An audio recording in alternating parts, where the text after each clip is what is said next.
My name is Dr. Alfred Msekiwa. I'm a senior lecturer at the School of Health Systems and Public Health at the University of Pretoria. Welcome to this session on graphs for categorical data and graphs for numerical data. At the end of this session, you'll be expected to know the graphs for categorical data and also graphs for numerical data. Let us start by recalling different types of data. We have categorical data and numerical data. Categorical data can either be nominal or ordinal. Numerical data can either be interval or ratio. Numerical data can also be subdivided into continuous variables and discrete variables. See examples given in the slide. Categorical data has categories which could be nominal, where there is no order, or ordinal, where there is order. See examples given in the slide. We will begin with graphs for categorical data. We can present categorical data using frequency table, or we can also visualize categorical data using bar charts and pie charts. We will use examples to illustrate this in the following. Let us consider an example of a categorical variable of blood groups of a sample of 200 individuals. The raw data has already been summarized in the frequency table here. The first column shows the blood group A, B, and O. The second column, frequency, shows the counts of how many are in each category. And the third column is the percent in each category. To get percent, we divide the frequency in each category by the total number, which is 200, and multiply by 100%. For instance, for the first one, we say 76 divided by 200 times 100%, and we get 38%.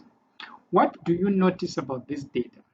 We see that the majority, which is almost half, 49%, belong to blood group O, followed by blood group A with 38%, then B with 10%, and the least is AB with 3%.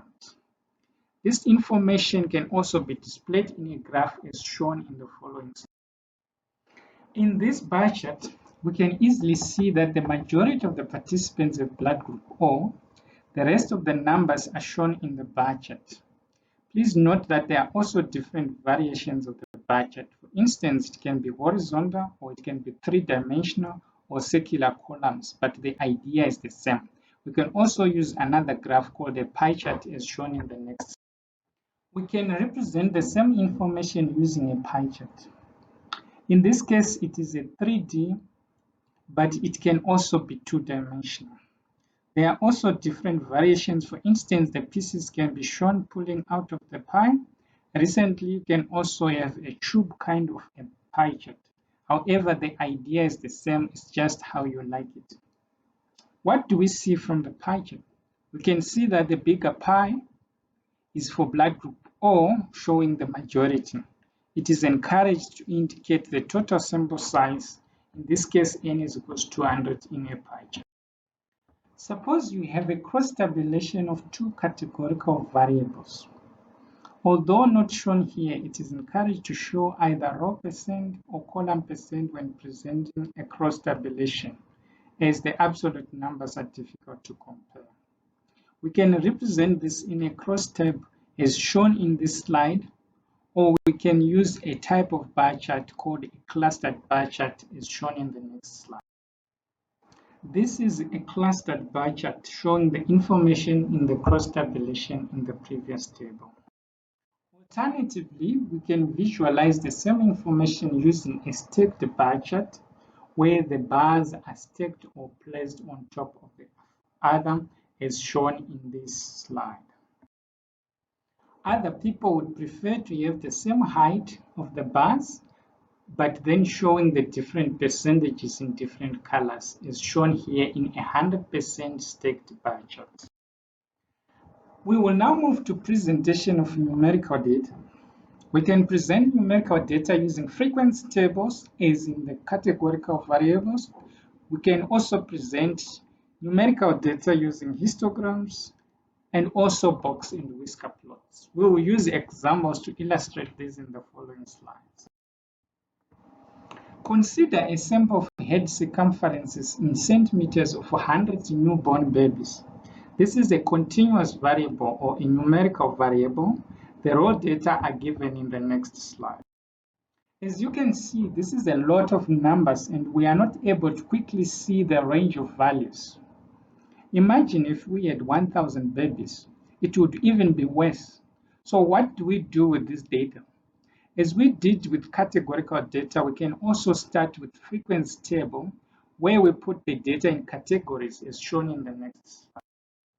Now we can immediately see from this frequency table that the majority of the babies have head circumferences ranging from 37 centimeters to 39.9 centimeters.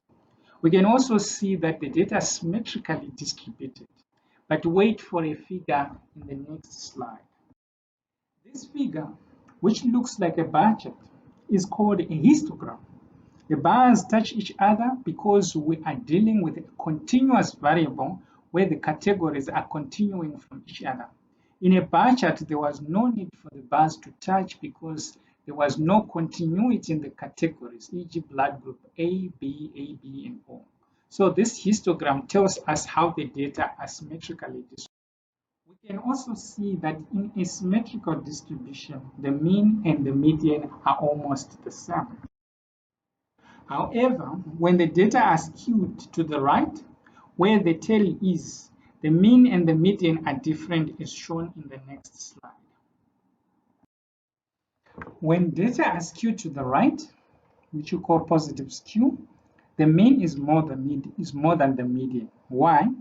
It's because the mean is influenced by the big outliers and is pulled towards the outlier, whereas the median is not influenced by the outlier.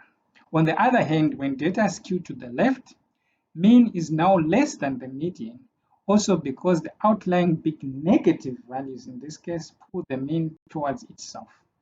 In either case, when data are skewed, use the median rather than the mean as a measure of central tendency. How about a measure of variation? Also remember that when data are skewed, we use the interquartile range as a measure of variation. There's a special graph that can show the interquartile range. It is called a box and whisker plot, and it is shown in the next slide. Here is an example of the box and whisker plot of the variable age in years of patients in an HIV clinic. What you see on the vertical axis on your left is the years, which is the age in years. The box that you see extends from Q1, which is the 25th percentile, to Q3, which is the third quartile or the 75th percentile.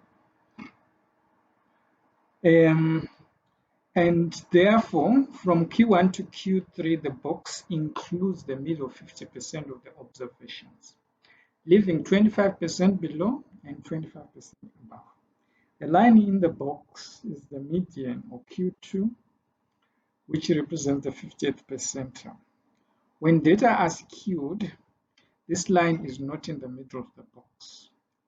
The lines that extend outside the box are known as the whiskers.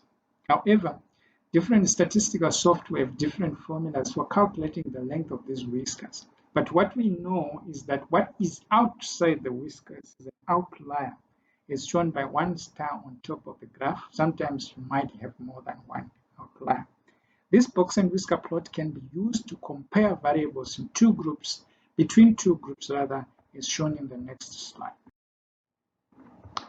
In this slide, we show how a box and whisker plot can be used to compare variation of a numerical variable between two or more categories. In this case, we are comparing the ages of patients between Clinic A and Clinic B. What differences between the two HIV clinics are evident from the two plots? We can see that there are more older patients in Clinic B than in Clinic A. We have come to the end of the session. We have learned that categorical data can be visualized using bar and pie charts. And that numerical data can be visualized using histograms and box and whisker plots. Here is my email address for any questions.